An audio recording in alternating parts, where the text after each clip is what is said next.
안녕하십니까. 자, 다음은 애국 계몽 운동에 대해서 살펴보도록 하겠습니다.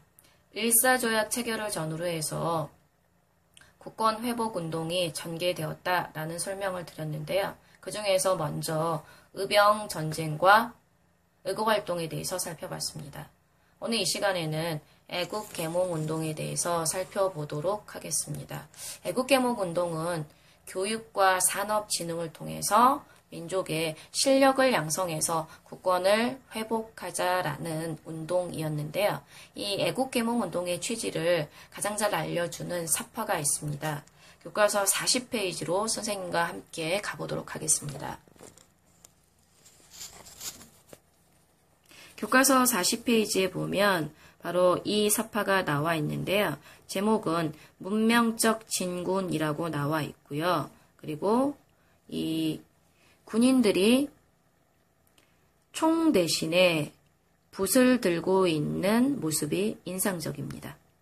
붓으로 상징되는 이성적인 힘으로 교육과 산업진흥 그리고 이성적인 계몽활동을 통해서 나라의 힘을 길러서 실력을 양성해서 국권을 회복하자라는 운동이 바로 애국 계몽 운동이 되겠습니다. 애국계몽 운동의 취지는 무엇이었을까요? 의병운동은 바로 지금 여기서 맞서 싸우자라는 것이 취지였는데요. 애국계몽 운동은 실력만이 살 길이다. 민족의 힘을 기르자. 교육과 문화와 산업 진흥을 통해서 민족의 힘을 길러서 국권을 회복해서 일본에 맞서 싸우자. 이것이 애국계몽 운동의 취지였습니다. 먼저 애국계몽 운동의 대표적인 단체들을 살펴보도록 하겠습니다. 1904년 일본이 한일 의정서 체결을 강요하면서 우리나라에서 군사적으로 필요한 땅을 모두 다 가져가던 시기에 만들어진 단체가 바로 보안회라는 단체인데요. 너무나 황당하게도 일본은 이 당시 황무지 개간권 반대 운동을 펼쳤는데 황무지 개간권을 요구하는 모습을 보이게 되는데요. 이때 보안회는 일본의 황무지 개간권 요구에 대해서 철회 운동을 펼치게 됩니다. 성공했을까요? 네, 성공했습니다.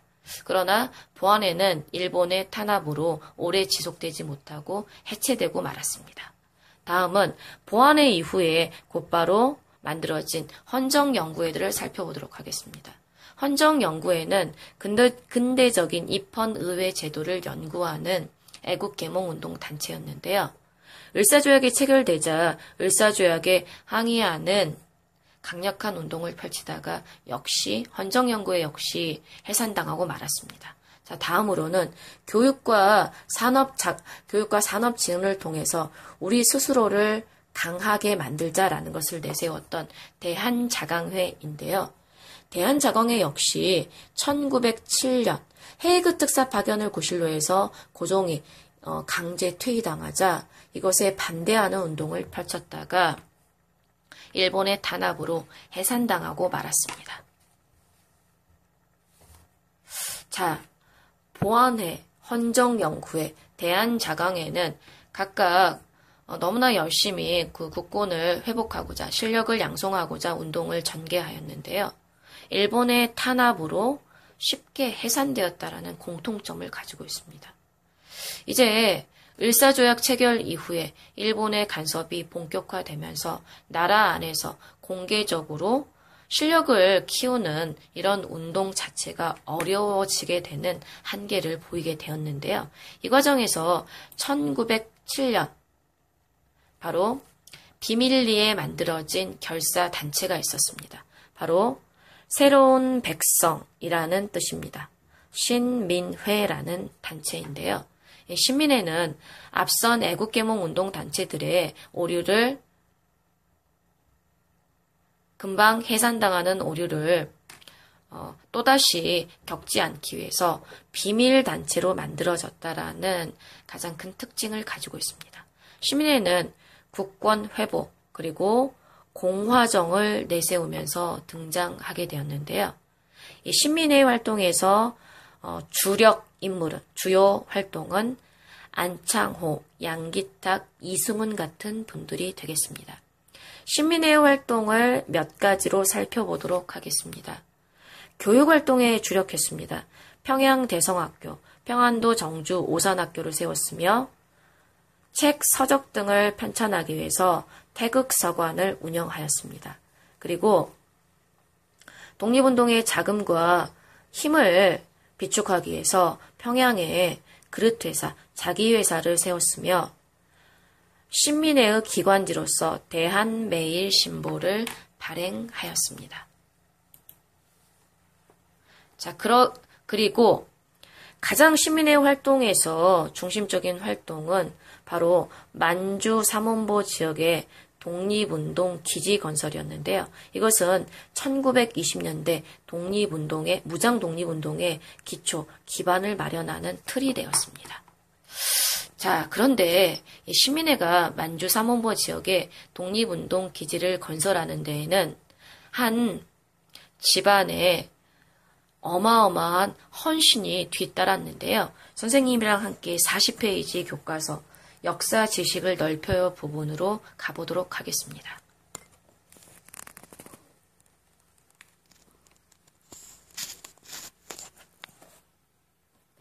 자, 역사 지식을 넓혀요 부분을 한번 보도록 하겠습니다. 바로 이혜영 가족의 이야기가 나와 있는데요. 1910년 겨울 매서운 눈보라를 뚫고 얼어붙은 압록강을 건너는 이들, 바로 이 사람들인데요. 언뜻 봐도 30명, 40명이 넘는 숫자입니다. 광주중학교 3학년 학생 여러분, 이회영 집안은 왜 1910년 매서운 눈보라를 뚫고 압록강을 건너게 되었을까요? 이 집안은 우리나라에서 세 손가락 안에 들 정도로 굉장히 어마어마한 부와 명예를 가졌던 집안인데요. 이 집안에서는 1910년 국권 박탈 이후에 결정을 내렸습니다. 이렇게 다른 나라의 식민지가 되어서 노예로 사느니 우리 함께 우리나라의 독립을 위해서 함께 온 집안이 나서보자 라는 결정을 내렸고 온 집안의 재산을 처분해서 현재 시가 600억 원에 달하는 돈을 마련해서 압록강을 건너서 만주 삼원보 지역에 정착하게 되었는데요. 만주 삼원보 지역에 정착한 이후에 경학사라는 독립운동 단체를 만들고 그리고 신흥무관학교라는 민족학교를 세우는데 이회영 집안에 600억 원이라는 돈이 고스란히 들어가게 되었습니다. 여러분 같으면 보장된 재산, 보장된 명예를 모두 다 포기하고 정말 기다리는 것, 가혹한 시련, 굶주림, 배고픔, 일본의 탄압, 이것만 기다리고 있는 만주 연해주 지역으로 이동할 수 있었을까요? 지금 우리가 누리고 있는 독립, 자유, 평등, 이것은 어마어마하게 많은 우리 선조들의 희생을 바탕으로 이루어진 것입니다. 그래서 우리의 현재 자유와 평등을 생각했을 때 결코 우리 선조들의 어마어마한 희생을 잊어버려서는 안 될 것입니다. 자, 다시 한번 살펴보겠습니다. 신민회는 우리 독립운동에 있어서 정말 큰 역할을 하였는데요. 국외 1920년대 국외 무장투쟁의 기반이 되었습니다. 그리고 처음으로 공화정을 내세웠으며 근대 국민국가를 건설하자라는 주장을 펼쳐서 우리나라의 처음 출발을 제시한 그런 의의를 가지고 있습니다. 자, 이제 정리를 한번 해보도록 하겠습니다. 신민회를 포함해서요, 애국개몽운동 주요 단체들의 활동을 정리를 해보도록 하겠습니다. 교육, 산업, 문화 부분에 집중되어 있다라고 했는데요. 애국심을, 교육활동에 주력한 이유는 애국심을 길러서 국권을 지키자. 그리고 학교를 설립해 민족의 실력을 양성하자라는 취지였습니다. 그래서 대표적인 학교로 보성학교, 양정학교, 대성학교, 오산학교들이 세워졌습니다. 이 시기 애국개몽운동 세력이 만든 학교가 무려 5,000개에 달했다라는 기록이 있습니다. 자, 다음으로는 애국개몽운동에서 주요하게 펼쳤던 언론활동에 대해서 살펴보도록 하겠습니다. 먼저 신문 발행에 대해서 살펴보도록 하겠습니다. 독립신문, 그리고 황성신문, 대한매일신보들이 발행되었는데요. 특히 1905년 이후에는 시리아 방송대국이라는 애국적인 논설을 써서 일본의 폭력적인 외교권 박탈, 통감보 설치를 비판하였으며, 그리고 대한매일신보에서는 영국인 베델이 공동 발행인으로 참여했기 때문에 일제의 침략상을 아주 적극적으로 비판할 수 있었습니다.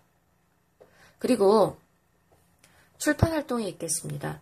다른 나라의 경우를 비추어서 우리의 상황을 살펴보기 위해서 월남이란 나라가 왜 망했는지, 월남 망국사, 그리고 미국이란 나라가 어떤 과정을 통해서 독립을 쟁취했는지 같은 책들이 발행되었으며, 그리고 애국심을 불러일으키기 위해서 민족을 위기에서 구한 위인, 을지문덕전, 강감찬전, 이순신전 등이 발행되었습니다.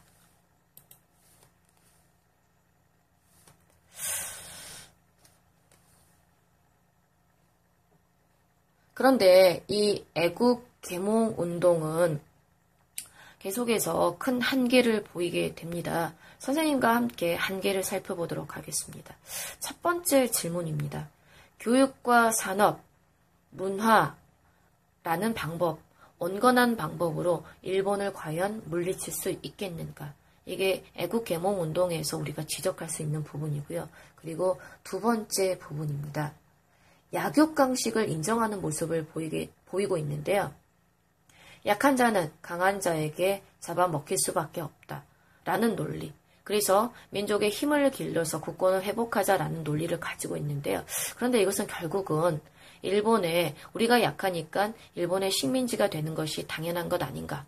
일본의 식민 지배를 인정하는 오류를 보이게 됩니다. 이런 논리로 연결되면서요. 그래서 실은 애국개몽운동 계열의 일부 세력이 일본의 통치를 인정하면서 그냥 독립은 놔두고 자치권을 부여받아서 자유를 어느 정도 인정받도록 하자라는 나중에 적극적인 친일로 변신하는 그런 한계를 보이게 되었습니다.